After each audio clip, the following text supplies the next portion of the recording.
হয়েছে, তুমি করো লক্ষ্মী সোনা। আচ্ছা আচ্ছা ঠিক আছে, আমি দিচ্ছি, তুমি করো লক্ষ্মী।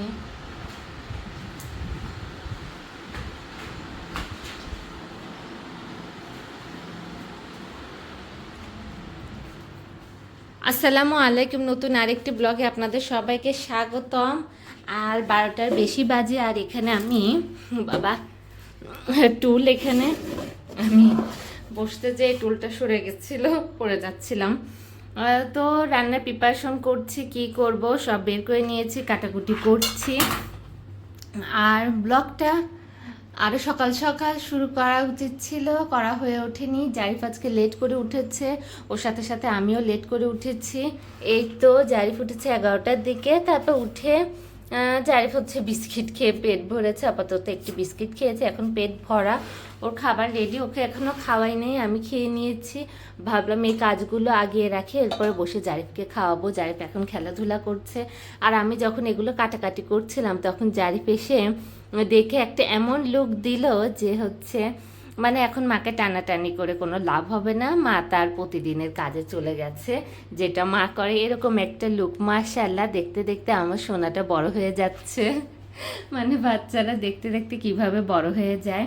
আমার সোনাটা যেন সুস্থভাবে বেড়ে উঠতে পারে, আর কোনো বদনজর খারাপ নজর যেন তার উপরে না পড়ে, সে যেন সবসময় ভালো থাকে, সকল বিপদ আপদ থেকে যেন ও দূরে থাকে, আল্লাহ যেন ওকে সবসময় ভালো রাখে, এই দোয়াটাই করছি। মানে এই তো সব কাজ আগিয়ে রেখেছি। আর এই হচ্ছে আজকের বাহিরের ওয়েদার। আর এটাই বাচ্চাদের প্রতিদিন নতুন নতুন কিছু মানে দেখা হয়। ওর টিভি চলছিল, আমি সাউন্ডটা কমিয়ে রেখে এসেছি আর রিমোটটা নিয়ে রান্নাঘরে চলে এসেছি, এখন সাউন্ড দিয়ে আসবো। ভাবলাম যে একটু কথা বলে নেই, তারপরে টিভি সাউন্ডটা বাড়িয়ে দেব। যেটা বলছিলাম, প্রতিদিনই বাচ্চাদের কিছু না কিছু নতুন কিছু দেখা হয়, ওদের বেড়ে ওঠা দেখাটা আসলে একটা অন্যরকম ফিলিংস। মানে কয়েকদিন হলো সে এখন ডিগবাজি খাচ্ছে, অনেক ছোট থেকে ডিগবাজি দেওয়ার ট্রাই করছিল কিন্তু সফল হচ্ছিল না, কিন্তু এখন অনবরত ডিগবাজি দিতে থাকে। তাহলে ঠিক আছে, কথা বলে আর টাইম নষ্ট করব না, ঝটপট আগে আমি আমার এই কাজগুলো গুছিয়ে ফেলি, একটা কেটে রান্না চড়িয়ে দিয়ে তারপর জারিফের কাছে যাব, জারিফকে কিছু খাইয়ে দিব। আর এই হচ্ছে আমার জারিফ সোনার ড্রয়িংয়ের খাতা, এই যে আঁকিবুকি করছে। ও লক্ষ্মী সোনা পুরা মানে ডায়েরিতে তার আঁকিবুকি থাক, করুক, সমস্যা নাই, এভাবেই তো শিখবে। যাই সোনা, এখানে তো আছে, দেয়ালগুলোতেও আছে, তাহলে ঠিক আছে, ও ওর জিনিসপাতি নিয়ে এনজয় করুক। তাহলে আমি যাই, আমার রান্নার কাজে চলে যাই।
পাঁচটা বেজে গেছে, আর আমি আমার সব কাজ শেষ করে ফেলেছি। শেষ করতে করতেই বিকেল হয়ে গেছে, বাহিরে বিকেলের পরিবেশ বিরাজ করছে, সুন্দর পরিবেশ, বাতাস হচ্ছে, মৃদু বাতাস হচ্ছে, গাছের পাতা নড়ছে। জারিফে উঠি উঠি করছে, ওকে আমি ঘুম পাড়িয়েছি 3টা বাজে, ওকে ঘুম পাড়িয়ে রেখে হালকা কিছু নাস্তা করে ধীরে সুস্থে কাজ করে নিয়েছি। আর এখন ঘর মানে জাস্ট মোছার জন্য মুছি, ওরকম টাইম দিয়ে মুছি না, ঝটপট মানে হচ্ছে 2-3 বার কাপড়টা ভিজিয়ে মুছে ফেলি, তাও পরিষ্কার করেই মুছি, কোনো ফাঁকিবাজি করি না। তো এই হচ্ছে ব্যাপার, সব কাজই শেষ করে ফেলেছি। আর এই তো কি আর করা, এখন একটু খেয়ে নেব, যদি জারি খেতে দেয় তাহলে, যেহেতু উঠি উঠি করছে। আর এমন হয় ঘরের কাজ বাচ্চা সামলিয়ে খাওয়া দাওয়া না খেলে তো অবশ্যই বেঁচে নেই, খাই কিন্তু টাইম একটু ওভার হয়ে যায়। তো এই হচ্ছে ব্যাপার, টাইম চলে গেছে, বিকেল হয়ে গেছে, বিকেলবেলা একটু লাঞ্চ করব। গরম গরম ভাত আছে, আর এই তো রান্না করেছি ডাল, ঢেঁড়স আর আলু দিয়ে একটা তরকারি, পুষ্টিকর হেলদি, অল্প মশলা দিয়ে করা। তো ওইটা দিয়ে এখন আমি খেয়ে নেব। আর যেহেতু আজ সকালবেলা লেট করে উঠেছিল, সেজন্য ওকে আমি দুপুরবেলাও লেট করে ঘুম পাড়িয়েছি। ও ঘুমাচ্ছে, তাও মনে হচ্ছে বিকেলে বাইরে যাবার আগে হয়তো ওর ঘুম ভেঙে যাবে। যদি ভেঙে যায় তাহলে বাইরে চলে যাব। তো এটাই তো, যাই যে খাওয়া দাওয়া করিনি। আর শুধু আমি না, এরকম আরও অনেক মায়েদের সাথে আমার দেখা হয়েছে বা পরিচিতি আছে যে বাচ্চা হবার পর তাদের শরীরটা ভেঙে গেছে, তার একটু শুকিয়ে গেছে। কারণ ওটাই প্রথম বাচ্চার সময়, প্রথম দ্বিতীয় মেন কথা, এখন মায়েদের হচ্ছে একা বাচ্চা সামলাতে হয়। তো সেজন্য আসলে তাদের নিজেদের উপরে অনেক অনেক প্রভাব পড়ে, যেহেতু বাচ্চার টেক কেয়ার করতে হয়, সংসারে টেক কেয়ার করতে হয়। আর ওইদিকে আমার জারিফা আমাকে আওয়াজ দিচ্ছে, তাহলে খাওয়া তো এইভাবেই আমার খাওয়াটা মিট যায়। আমি কতটুকুই বা কথা বললাম, এতটুকু কথাতে অবশ্যই আমার খাওয়া মানে শেষ হয়ে যেত না। তাহলে ঠিক আছে, এখন ওর কাছে যাই। ওর ঘুম পুরা হওয়াটাই হচ্ছে মেন ইম্পর্টেন্ট, যেহেতু একা একা থাকি। আর এরকমইতে বাচ্চা যদি আগে উঠে যায়, ঘুম যদি পুরা না হয়, তাহলে ও খিটখিটে একটা মেজাজ থাকে, ওর ভালো লাগে না। আর ফ্ল্যাটের ভেতরে ওকে আমি সারা দিনই সঙ্গ দিই, তারপরও মানে একাকিত্ব একটা ফিল তো চলেই আসে। তাই পরিমাণ মতো একটু ঘুমাক, টাইম মতো উঠুক, যখন বাইরে যাবার সময় হবে তখন বাইরে নিয়ে যাব। টাইমের আগে উঠলে পরে এই যে এখন বাইরে যাবার সময় হয়নি, মানে আসলের আজান দিবে, নামাজ হবে, তারপর একটু ছায়া ছায়া পরিবেশ বিরাজ করবে, তখন বাইরে নিয়ে যাওয়া। আর ও যাতে হচ্ছে অসময়ে বাইরে যাওয়ার জন্য জিদ না করে, সেজন্য আমি তো গেটই বেশি খুলি না। মানে একদম প্রয়োজন ছাড়া যে একটু খুলবো, পাশের কারোর সাথে কথা বলবো বা এই সেই এরকম কিচ্ছু করি না। আর এমনিও আমার টাইম হয়েও ওঠে না, কারণ সারাদিন কাজ টাজ বলতে কাজ নিয়ে থাকি, তারপর নিজেদের নিয়ে থাকে, এগুলো নিয়ে হয়ে ওঠে না। আর মাঝে মাঝে মুড সুইং হয়। কালকে এরকম হয়েছিল, পরে আবার ঠিক হয়ে গেছে। আর আজকে এই যে এরকম অভ্যাসগতভাবে হয়ে গেছে, মানে এই সকাল হচ্ছে, রাত হচ্ছে, প্রয়োজনীয় কাজগুলো করছি, এগুলো নিয়ে চলছে।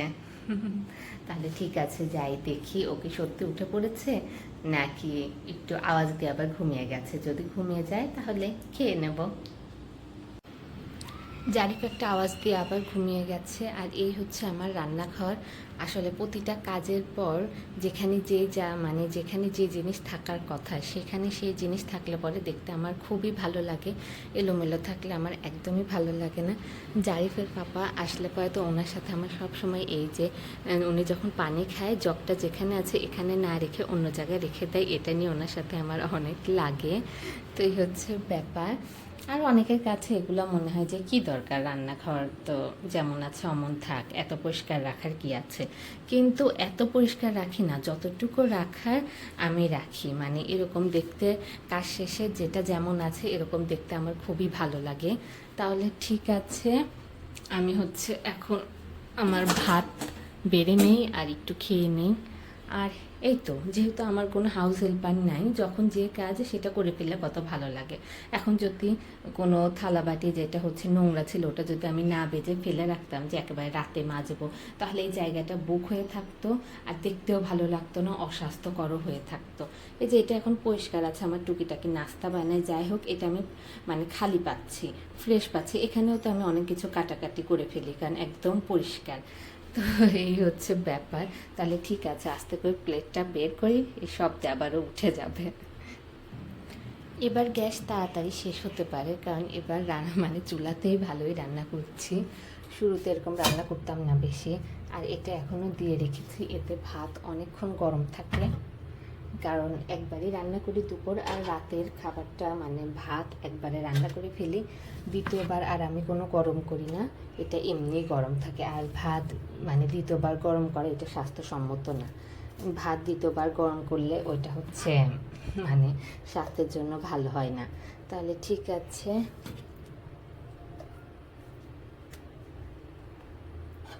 এখনও এটা এরকম ঢেকে রাখবো। পরে হচ্ছে এই ঢাকনাটা হচ্ছে এরকম করে রেখে দিই সন্ধ্যার পরে, যাতে আবার অতি গরম রাখতে যে আবার এই গরমে ভাত যাতে নষ্ট না হয় সেই দিকেও খেয়াল রাখি। আর আজকে এটা এখানেই রেখে দিয়েছি, অন্য জায়গা আর রাখিনি, ফ্রিজে আর এক্সট্রা করে রাখিনি, কারণ এটা দিব্যি হয়ে যাবে। যদি রাতে বেঁচে যায় তারপর রেখে দেব। আর রাতে যদি দরকার হয় জারিফের পাপা আসলে পর একটা ডিম ভেজে দেবো, এটা আর একটা ডিম ভাজে এটা দিয়ে দিব্যি হয়ে যাবে। তাহলে ঠিক আছে, আমি আমার খাবারটা বেড়ে নিচ্ছি।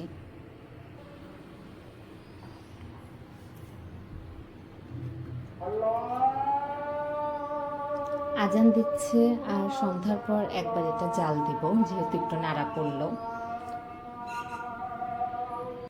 এখন 6:30 বাজতে যাচ্ছে আর এইদিকে আমরা রেডি হয়ে গেছি, যাই একটু নিচের থেকে হেঁটে আসছি।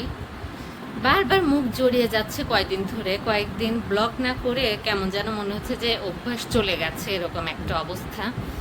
তো যাই বাহির থেকে একটু হেঁটে আসি। আর প্রতিদিন আমার যেতে ইচ্ছে করে না, শুধু জারিফের জন্যই যাই। তো জারিফ এই তো শুধু শুধু বলটা নিয়ে যায়, কিন্তু কারোর সাথে তো এই বল দিয়েও খেলতে পারে না। তো যখন নিজে ফ্রেন্ডশিপ করা শিখবে, নিজে যে কারোর সাথে মিশতে পারবে, তখনই কাজ হবে। তো এই গেটের কাছে চলে এসেছে, এখন ওর জুতাটা পরিয়ে দেই। আর এই আমিও রেডি। হ্যাঁ, রুমের জানালা, তারপরে যে রুমের পর্দা দিয়ে দিয়েছি, এখন তাহলে ওকে জুতাটা পরিয়ে ফেলি। তো জারিফ রেডি হয়ে গেছে। আর সব সময় এই ব্যাগটা আমি নিয়ে যাই, ব্যাগের ভেতরের বলটা টেনে নিয়ে বেড়াই। দাঁড়াও, এই তো এখন জারিফ নিজেই এটা নিয়ে হেঁটে হেঁটে যাবে। নামাচ্ছি, বাবা একটু থাকো বাবা, আসো, দাঁড়াও। কি শুরু হয়েছে, বারান্দায় লেংটু পেংটু হয়ে যে দাঁড়িয়ে থাকে আর নিচ থেকে সবাই তাকিয়ে তাকিয়ে দেখে, বাচ্চারা লেংটু লেংটু বলে চিল্লাচ্ছিল। তারপর দাঁড়াও দাঁড়াও, তো লেংটু পেংটু হয়ে বারান্দায় যে দাঁড়িয়ে থাকে আর নিচ থেকে সবাই দেখে বাচ্চারা লেংটু বলে চিল্লাচ্ছিল। এরপর আমি তাড়াতাড়ি ওকে ঘরে নিয়ে এসে ড্রেস টেস পরিয়ে দিয়েছি। তো এখন যাই নিচে যে ওকে একটু হাঁটিয়ে নিয়ে আসি। আর ওই আমি যখন মাত্র খাবার নিয়েছিলাম দুপুরে, তখন ওর ঘুম ভেঙে গিয়েছিল। তারপর ওকে পাত্তা না দিয়ে ঝটপট খেয়ে নিয়েছি। তো সেজন্য হচ্ছে এই যে ঘর একটু বালি বালি হয়ে গেছে, জুতাতে অনেক বালি আসে, যেহেতু বালির রাস্তা, মাটির রাস্তা, বালির রাস্তা। তো বাবা চলো, এই হচ্ছে ব্যাপার। তো তারপর ঝটপট খেয়ে ওর পাশে একটু শুয়েছিলাম, কিন্তু ওর ঘুম হয়নি, উঠে গেছে। তো ঠিক আছে, যে ঘুম হয়েছে সেটাই এনাফ।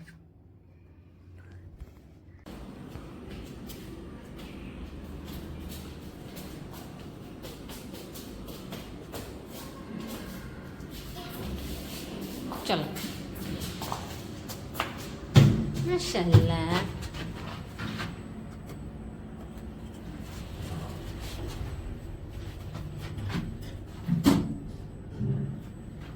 জানিস সোনা ঘুমি করতে যাচ্ছে, মাশাআল্লাহ মাশাআল্লাহ।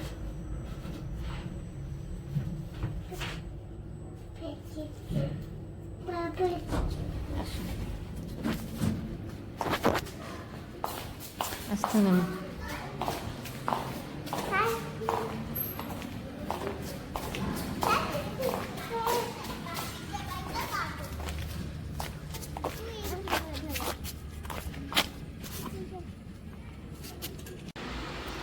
বাসা চলে এসেছি। আর জারিফের রুমে ব্যস্ত, সে মাম পট দিয়ে পানি খাওয়ার চেষ্টা করছে, এখনও খেতে পারছে না। তো মাম পটে পানি খেতে না পেরে এরপরে সে ফিডারেই পানি খাচ্ছে। যাই হোক, সময় আসলে পরে সব মানে ন্যাচারালভাবেই শিখে যায়। তো যখন শেখা তখন মাম পটে খাওয়াও শিখে যাবে। আর একটু নেমেছিলাম, এরপর একটু দোকানে গিয়েছিলাম, এই কেকটা আনলাম 100 টাকা। আর এই তো 3 হালি ডিম এনেছি, ডিম ফ্রিজে আছে, এছাড়াও নিয়ে এসেছি, কারণ ডিম এমন একটা জিনিস যে সব সময় লাগে, ঘরে কিছু না থাকলে একটা ডিম আছে ওই এনাফ। তাই ডিম নিয়ে এসেছি আর এই কেকটা নিয়ে আসলাম। এখন জারিফার আমি একটু হালকা নাস্তা করে নেব। তো এই হচ্ছে ব্যাপার। ও হ্যাঁ, তরকারিটা জাল দিব আর এখন ভাতের ঢাকনাটা হচ্ছে খুলে রাখবো, যেভাবে খুলে রাখি। আর ব্লগটা আমি যখন করছি, যেহেতু কিছুদিন আগের থেকে আমি মানে ব্লগ করি, আজকে ব্লগ করলাম কালকেই দিলাম এরকম না, হয়তো পরে হয়ে যাবে, এখন আপাতত না। তো সেজন্য এখনকার বর্তমান যে পরিস্থিতি সে অনুযায়ী আমার এই ব্লগটাকে আমি শেষ পর্যন্ত আমার চ্যানেলে দিতে পারবো, আপনাদের সাথে শেয়ার করতে পারবো নাকি বা পরে কি হবে না হবে সেটা জানা নেই। মানে আকাশের রং কখন পরিবর্তন হয়ে যায় বলা যায় না। তো এই হচ্ছে অবস্থা। তাহলে ঠিক আছে, তো ঘামা জামা কাপড়গুলো বারান্দায় দিয়ে দেই। আর জারিফ এই নিচে এত পর্যন্তই বেশি ছিল, বাচ্চারা খেলাধুলা করছিল ওই নিচেই ছিল। এরপর আমি একটু টেনে টেনে সামনে নিয়ে যেয়ে শুধু জিনিসটা কিনে এনেছি, আর হাঁটা হয়নি কারণ বাচ্চারা ফুটবল খেলছিল, বড় বাচ্চারা পুরা রাস্তা ঘিরে ওরা ফুটবল খেলছিল, তাই আর ওইদিকে যাওয়া হয়নি। আর যেহেতু লেট করে নেমেছি, এই যে আজান দেওয়ারও সময় হয়ে গিয়েছিল, সেজন্য আর বেশি দূর ওকে নিয়ে যাইনি। তাহলে ঠিক আছে। বুঝি নাই না, আমি বের হইছি।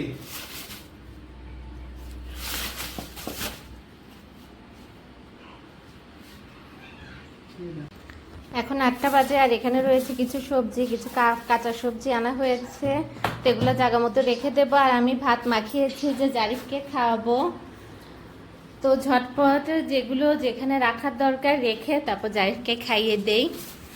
আর এখানে হচ্ছে আমাদের জন্য মানে কিছু ভাজা পোড়া নিয়ে এসেছে, কিন্তু এখন এটা বের করা যাবে না কারণ বড় মহাশয় আছে, উনি হচ্ছে নিজের খাওয়া বাদ দিয়ে আমাদেরটা নিয়ে বসে পড়বে। না বাবা, ভাত মাখাইছে, এখন তোমাকে খাওয়াবো, অন্য কিছু খেও না। তাহলে ঠিক আছে, সব কিছু জায়গা মতো রেখে দেই। 8:30 বেশি বেজে গেছে আর এখানে রয়েছে পুরি, সিঙ্গারা, সমোচা, এখনো গরম আছে। জারিফকে কিছু খাইয়ে দিয়েছি, আলহামদুলিল্লাহ যা খেয়েছে ওটাই এনাফ। তো এই, আর ওই যে ওইদিকে জারিফের টিভি চলছে, টিভির আওয়াজ না চলে আসলে কিছু করার নাই, ওর ওই ঘরে খেলাধুলা করছে, খাওয়া দাওয়া করলো। আর এই তো রান্নাঘর। তাহলে ঠিক আছে, আজকে ব্লগটা এখানেই শেষ করে দেই। রাতে খাওয়ার সময় শুধু একটা ডিম ভাজবো, পোস্ট খেতে চাইলে পোস্ট বা পেঁয়াজ দিয়ে খেতে চাইলে পেঁয়াজ, তো দুজনের জন্য 2টা ডিম ভাজবো। আর এই তরকারি ভাত এটা দিয়ে রাতে ডিনার হয়ে যাবে। আর এমনি 8:30 বেশি বাজে, এখন যদি আবার পুরি সিঙ্গারা সমোসা খাই তাহলে তো আরও পেট ফুল হয়ে যাবে। তো যাই হোক, দেখা হচ্ছে আবার আপনাদের সাথে আমার পরের ব্লগে। সবাই ভালো থাকবেন, সুস্থ থাকবেন, আল্লাহ হাফেজ। আর সব সবজি সব বাজার জায়গা মতো রেখে দিয়েছি। তাহলে ঠিক আছে।